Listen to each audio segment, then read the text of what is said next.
Hi friends, this is Prashant Verma. Effort English classes में आप लोग का बहुत बहुत स्वागत है।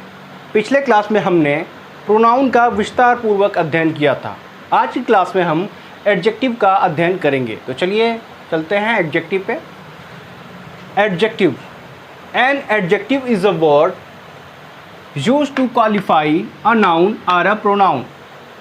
N adjective is a word, adjective एक ऐसा शब्द है यूज्ड जिसका प्रयोग किया जाता है टू क्वालिफाई विशेषता बताने के लिए अ नाउन एक नाउन का या प्रोनाउन का। एडजेक्टिव का प्रयोग नाउन या प्रोनाउन की विशेषता बताने के लिए किया जाता है। Example,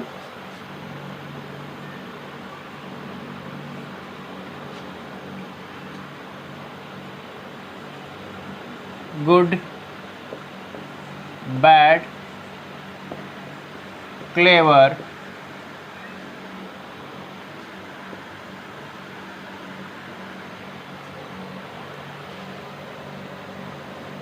wise, etc। ये सभी वर्ड जो है एडजेक्टिव हैं।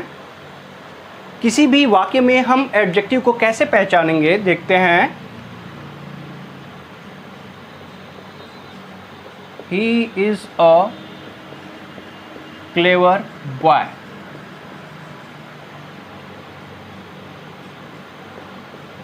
Rohan is a stupid boy। जैसा कि इसकी डेफिनेशन से ये स्पष्ट होता है कि ये नाउन का या प्रोनाउन का विशेषता बता रहा है। कैसे? हम कहते हैं he is a clever boy. वह लड़का कैसा लड़का है? एक चालाक लड़का है। वह एक चालाक लड़का है। तो हमें एडजेक्टिव को जब पता लगाना है तो वाक्य में हाउ लगाकर क्वेश्चन करेंगे। वाक्य में हम हाउ, जिसका अर्थ होता है कैसा, कैसी या कैसे, कैसा, कैसी या कैसे, हम वाक्य में हाउ लगाकर क्वेश्चन करेंगे। He is a clever boy. वह एक चालाक लड़का है। कैसा लड़का है? चालाक लड़का।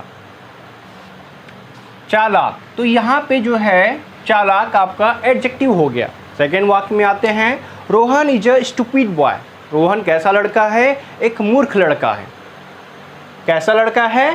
तो जवाब में आया उत्तर में स्टूपिड, बेवकूफ़। रोहन कैसा लड़का है? बेवकूफ़ लड़का है। तो इस तरीके से हम जो है एडजेक्टिव का पता लगाते हैं।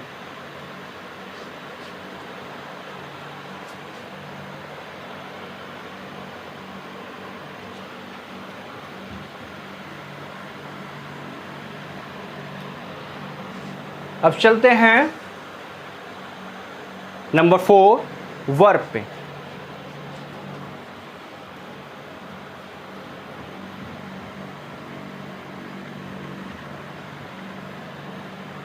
सबसे पहले हम वर्ब की डेफिनेशन जानते हैं।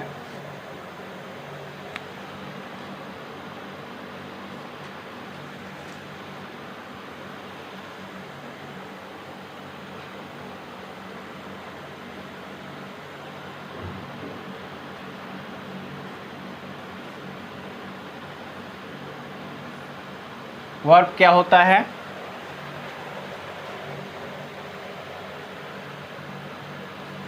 A verb refers to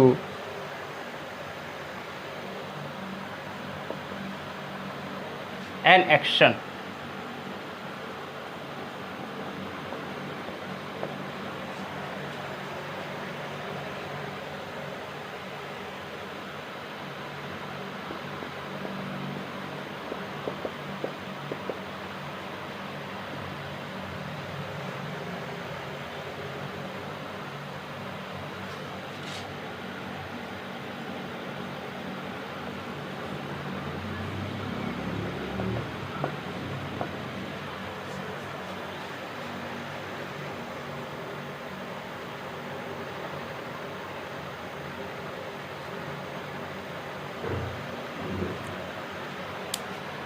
verb क्या होता है, पहले इसकी हिंदी डेफिनेशन जान लेते हैं।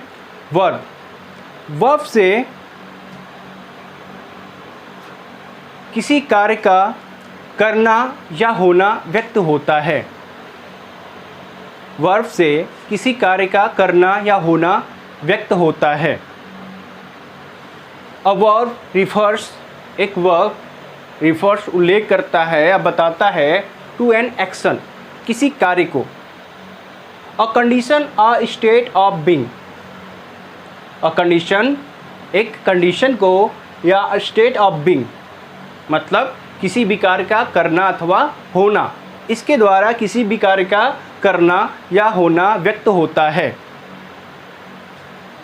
एक बार फिर इसकी हिंदी डेफिनेशन जान लीजिए। वर्ब से जो है किसी कार्य का करना अथवा होना व्यक्त होता है। जैसे हम कहें प्ले, रीड, गो, etc, ये शब्द सभी जो है क्रियाएं हैं। हम कहते हैं जाना, आना, पढ़ना, लिखना, उठना, बैठना, चलना, फिरना, ये सब जो भी हैं ये एक्शन को रिफ़र करता है, एक्शन के बारे में बताता है। इस कारण से ये सभी क्या होंगे, क्रियाएं हो गए। और वर्ब जो है सबसे महत्वपूर्ण पार्ट्स ऑफ स्पीच होता है। Verb is the most important parts of speech.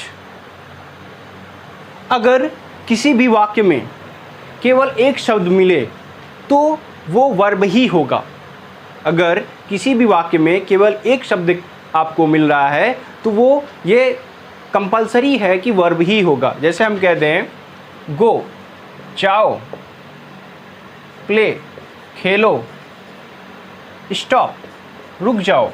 कहीं कहीं पे आप जो है रोड पे देखे होंगे कि स्टॉप लिखा रहता है, उसमें केवल एक ही वर्ड का यूज होता है और वो जो है आपका वर्ब ही होता है।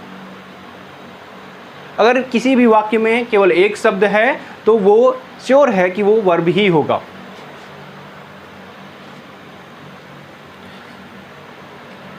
वर्ब के बिना हम किसी भी वाक्य को ट्रांसलेट नहीं कर सकते हैं। वर्ब के बिना हम किसी वाक्य का कल्पना भी नहीं कर सकते हैं।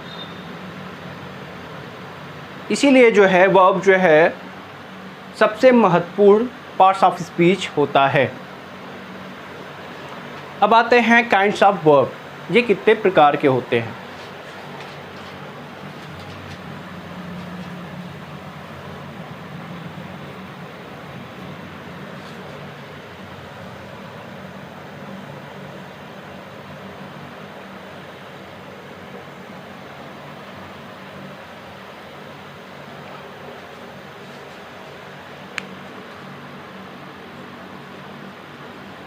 काइंड्स ऑफ वर्ब, वर्ब के प्रकार।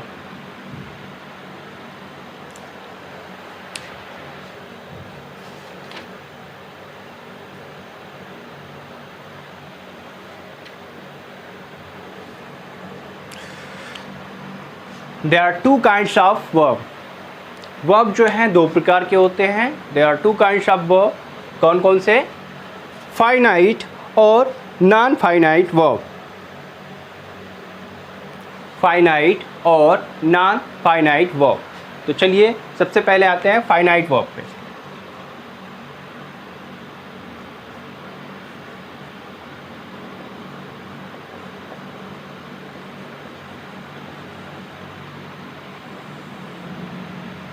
फाइनाइट वर्ब क्या होता है, नोट करिएगा। फाइनाइट वर्ब जिन क्रियाओं का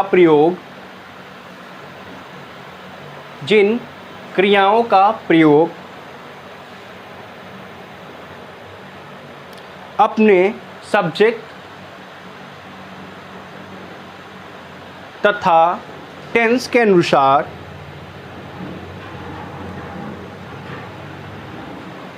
अलग अलग फॉर्म्स में होता है,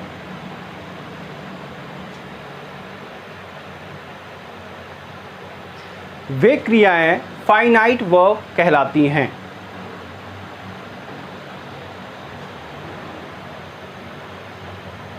एक बार फिर से सुनिए।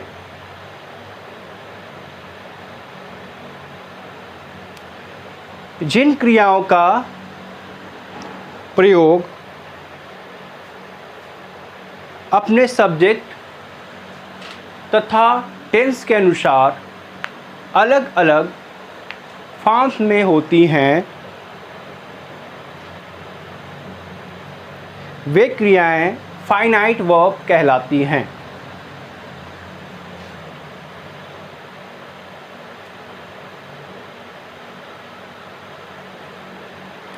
चलिए एग्जाम्पल देख लेते हैं।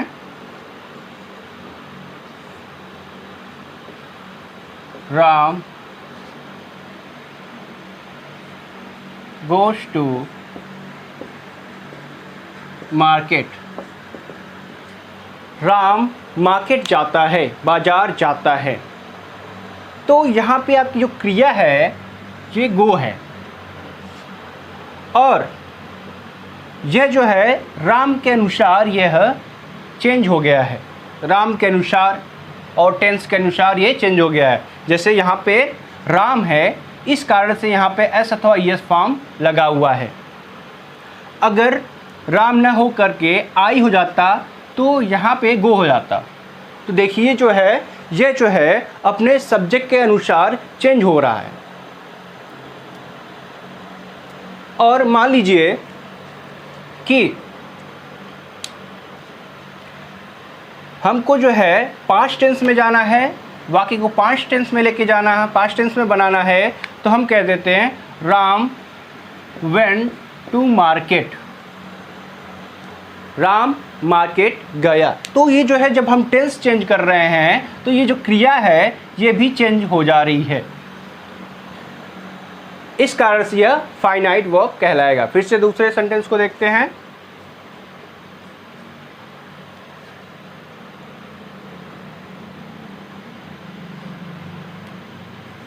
She is playing game। वह गेम खेल रही है। आपका सब्जेक्ट सी है, इस कारण से यहाँ पे हेल्पिंग वर्ब इज लगा हुआ है, क्रिया इज लगा हुआ है। और यही अगर सी की जगह आई हो जाता तो यहाँ पे एम हो जाता, और सब्जेक्ट इसको चेंज करके अगर यू कर देते हम तो यहाँ पे आर हो जाता। ये बदलाव यहाँ पे आ रहा है। अगर हमें टेंस को चेंज करना होगा तो हम इच की जगह वाच कर देंगे।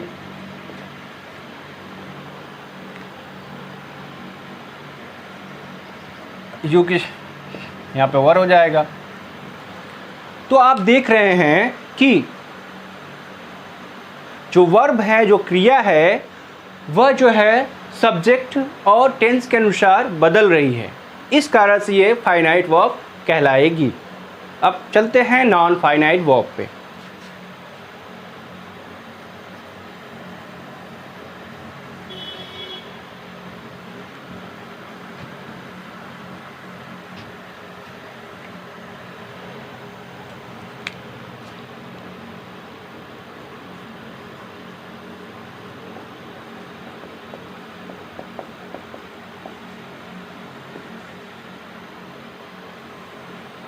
नॉन फाइनाइट वर्ब क्या होता है, नोट करिएगा।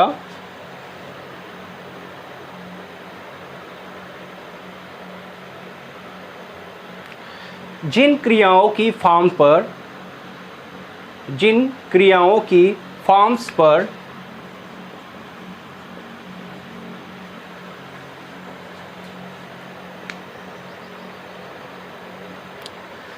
सब्जेक्ट तथा टेंस का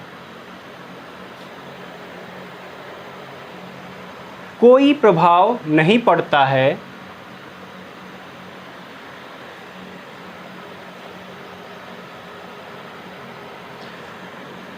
वे क्रियाएं नॉन फाइनाइट वर्ब्स कहलाती हैं। फिर से सुनिए,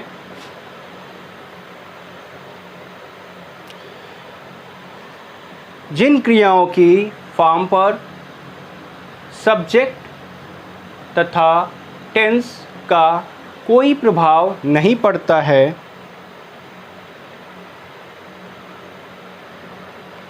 वे क्रियाएं नॉन फाइनाइट वर्ब्स कहलाती हैं। चलिए एग्जाम्पल देखते हैं।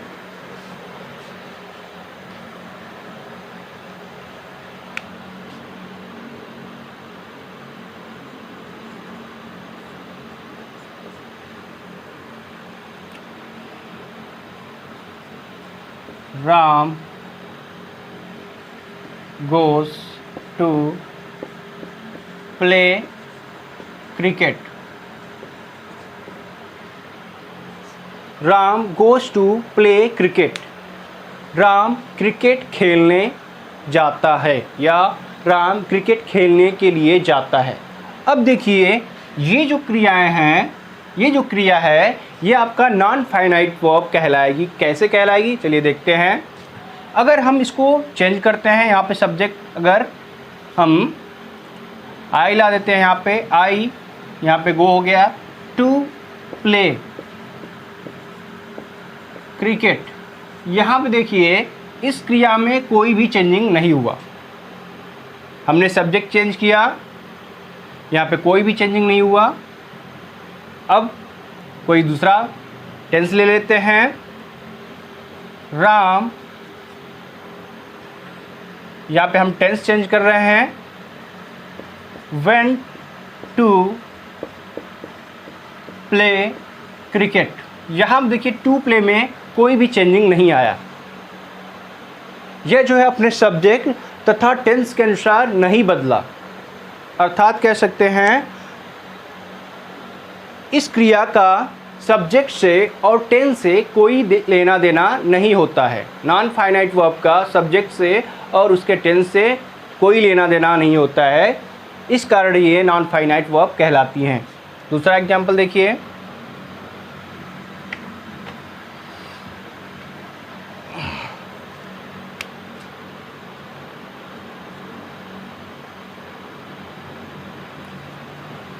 सीमा is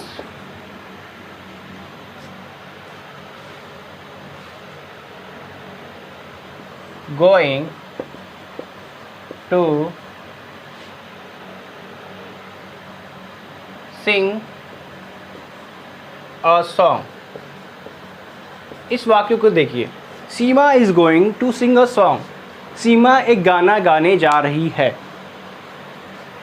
यहाँ आप देखिए, टू सिंग ये आपका नॉन फाइनाइट वर्ब है। अब देखिए, हम इसका सब्जेक्ट चेंज कर रहे हैं। सीमा, हम कह दे रहे हैं यहाँ पे कि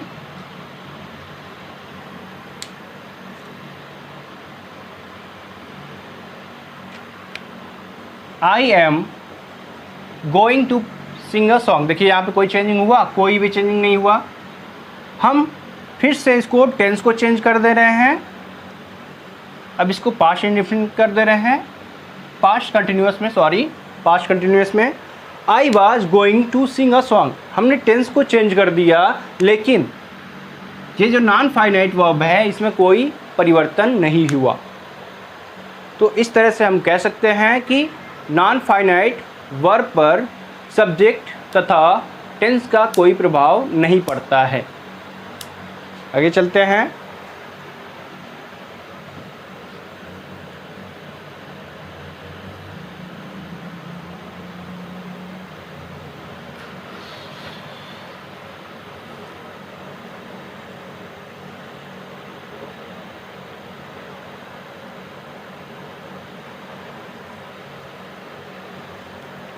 अब आते हैं kinds of finite verb. Kinds of finite verb. Finite verb के प्रकार। Kinds of finite verb. Finite verb के प्रकार, ये कितने प्रकार के होते हैं? There are two kinds of finite verb. Finite verb दो प्रकार के होते हैं। फाइनाइट वर्ब दो प्रकार के होते हैं। कौन कौन से? पहला इंट्रांजिटिव वर्ब, जिसे हम कहते हैं हिंदी में अकर्मक क्रिया। पहला है अकर्मक क्रिया।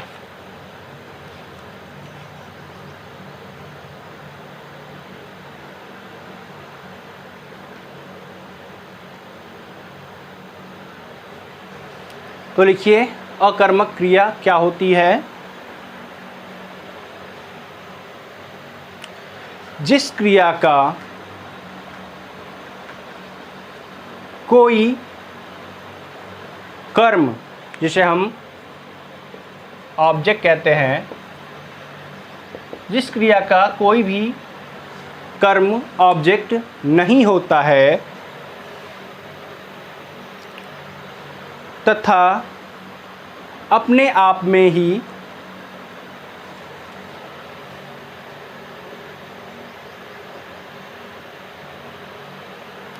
पूर्ण अर्थ रखती है,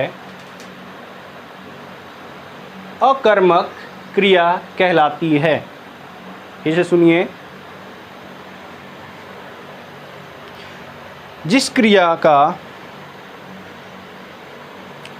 कोई कर्म, जिसे हम ऑब्जेक्ट कहते हैं, नहीं होता है तथा अपने आप में ही पूर्ण अर्थ रखती है, अकर्मक क्रिया कहलाती है। चलिए इसको देखते हैं। जैसा कि नाम से ही पता चल रहा है, अकर्मक। अकर्मक मतलब नहीं, कर्म। कर्म अपने साथ कर्म मतलब ऑब्जेक्ट नहीं रखने वाला। मतलब नहीं, कर्म मतलब ऑब्जेक्ट, जो अपने साथ ऑब्जेक्ट नहीं रखता है।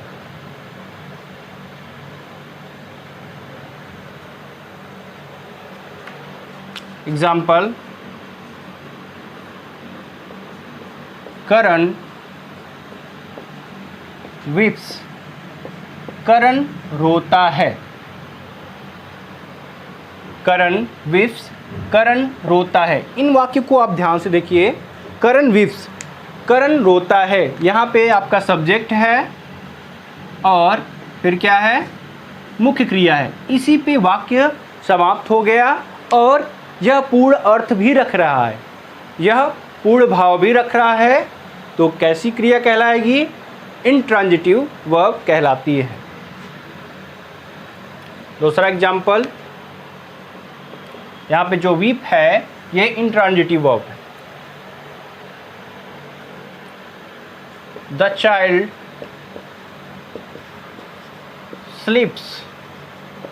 बच्चा सोता है। यहाँ आप देखिए फिर से वही सब्जेक्ट है और उसके बाद क्या है? मेन वर्ब है। इसी पे वाक्य समाप्त हो गया, मतलब वाक्य पूर्ण हो गया। ये अपने पास ऑब्जेक्ट को नहीं रख रही है, ये जो है आपकी जो क्रिया है, इस कारण से जो है यह अकर्मक क्रिया कहलाती है। और एग्जाम्पल देख लेते हैं।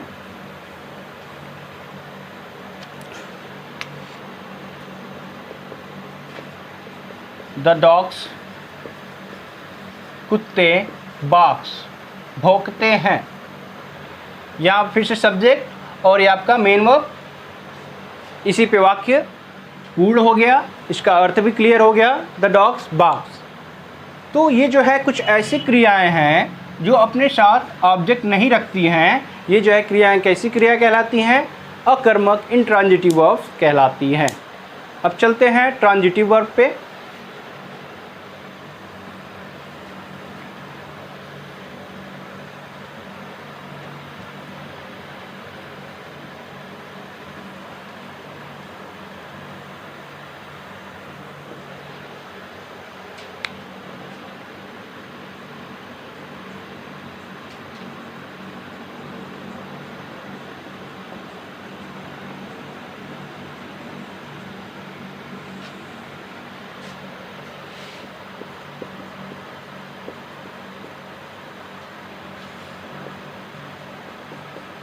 सकर्मक क्रिया। नोट करिएगा।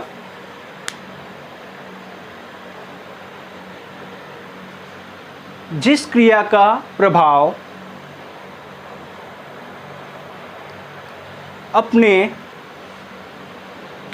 कर्ता मतलब सब्जेक्ट कर्ता पर ही समाप्त न होकर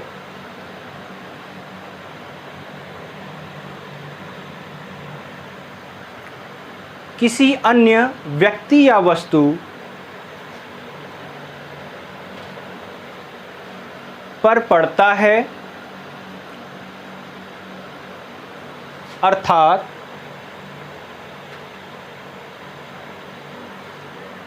जिसका ऑब्जेक्ट, जिसे हम कर्म कहते हैं,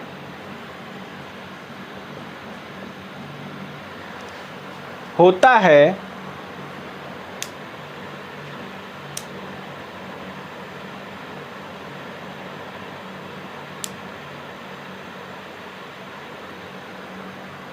ट्रांजिटिव वर्ब कहलाती है।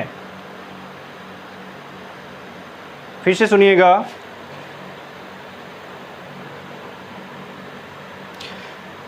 जिस क्रिया का प्रभाव अपने कर्ता पर ही समाप्त न होकर किसी अन्य व्यक्ति या वस्तु पर पड़ता है, अर्थात जिसका ऑब्जेक्ट होता है, ट्रांजिटिव वर्ब कहलाता है। चलिए एग्जाम्पल देख लेते हैं।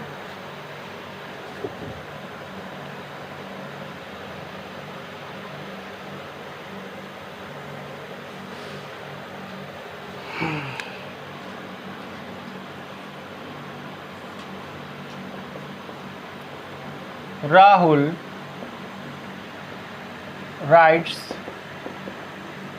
a letter.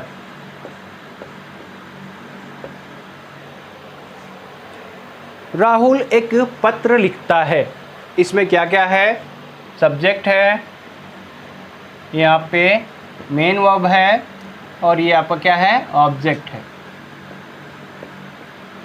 तो देखिए, जो राइट है ये ऐसी क्रिया है जो अपने साथ क्या रख रही है? ऑब्जेक्ट रख रही है। इस कारण से ये ट्रांजिटिव वर्ब कहलाएगी।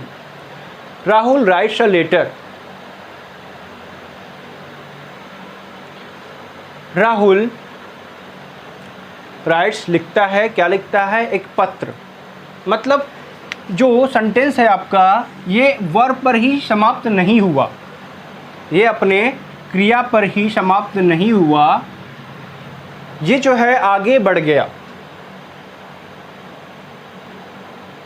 जैसा कि डेफिनेशन से क्लियर है कि ये जो है, इसका जो प्रभाव है कर्ता पर ही समाप्त न होकर किसी अन्य व्यक्ति या वस्तु पर पड़ता है। ये आपका वस्तु है, इस पे पड़ रहा है, इस कारण से ये ट्रांजिटिव वर्ब कहलाएगा। सिंपल कि जिस वाक्य में ऑब्जेक्ट होता है वह जो है ट्रांजिटिव वर्ब कहलाता है। देखिए यहाँ पे ऑब्जेक्ट है। दूसरे वाक्य को देखते हैं।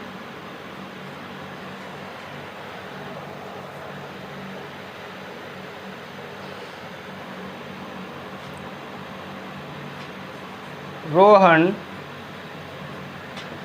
Tales a story.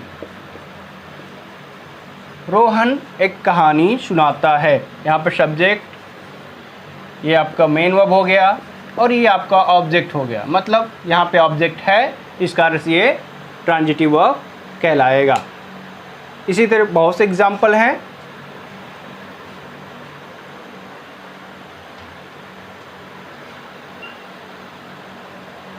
तो इस तरह से आपका वर्ब समाप्त होता है, और जो सबसे महत्वपूर्ण पार्ट ऑफ स्पीच होंगे हम उन्हीं का अध्ययन करेंगे, जो कि आपके कम्पिटिटिव एग्ज़ाम्स में पूछे जाते हैं और जो कि आपके 9 to 12 सिलेबस में ही आते हैं, हम उन्हीं को पढ़ेंगे। तो आज के लिए इतना ही। Thank you.